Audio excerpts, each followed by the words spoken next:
Ndibulise kuni bathandi bezemidlalo eMzantsi Afrika, ingakumbi kuni balandeli bebhola elikhulu ke laseMzantsi Afrika. Baphulaphulise kaphinde sabuya nale meko ke kaTashreeq Morris, into yokubana ke ithini nani awukhumbula ke phaa izolo sikasayenza ke video apho ke i-agent yakhe sithi ke akho kwamntu ude weza kubo ke okanye imanagement eKaizer Chiefs ethe yeza zocacisa malunga nekamva lakhe umfana omdala. Kodwa ke akhona amahlebezi athi ingathi umfana omdala lo uzawubhekiswa phaa kwiqela ke leStellenbosch, emveni kokubana iStellenbosch ke istriker sabo sibheke phaa kwiOrlando Pirates ngoku abanayo ke indoda abazoyibeka phaa ebhokisini beyiyona ke bayidlalela ibhola. Ingathi ke iminwe ke iStellenbosch ikhombe phaa kumfana kaMorris, kuthiwa ke ikusingathi indlela kaMorris ke indlela yakhe izawubheka phaa kwiStellenbosch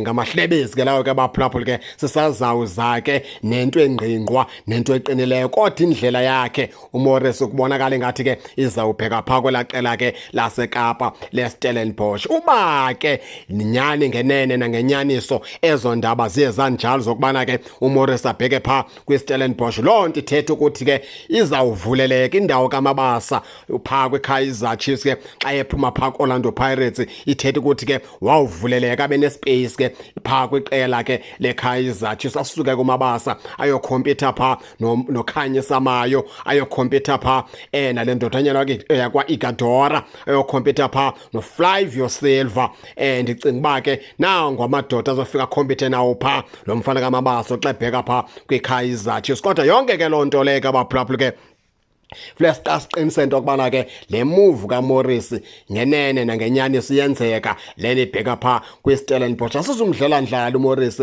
akawuplayer ebad, kodwa ke izinto zakhe kangesifike zikhanye phaa kwiqela leKaizer Chiefs. Loo nto leyo ke ayifuni ubalekelwa. Ewe yena itshansi ke akayitholanga ngokweneleyo, kodwa ke kwiimetshanyana ezithile izinto zakhe kangezikhanye. Umzekelo sithetha phaa ke ngo-Ashley Dupreez, umfana omdala naye kwiStellenbosch wayesenza kakuhle kakhulu, kodwa uthe asawunxiba elaa jezi leKaizer Chiefs izinto zakhe umfana omdala kange ziphinde zikhanye. Okoko wafika phaa kwiKaizer Chiefs. Yenzeka ke loo nto kubadlali, ayithethi ukuthi umdlali uwiki, ayithethi ukuthi akakwazi ukudlala ibhola. Iyenzeka laa nto xa ufika kwenye timu into zakho zingaphakami, zingasebenzi, uthi uyawuphindela back okanye ufumane enye timu, ufike lapho uvuleleke futhi into zakho zikhanye, udlale kakuhle kakhulu. Ibalulekile ke laa nto xa umdlali into yakhe ingalungi etimini avume naye ukukhululwa, akahambe ayotraya kwezinye indawo abona into yokubana izinto zakhe azinovuleleka na.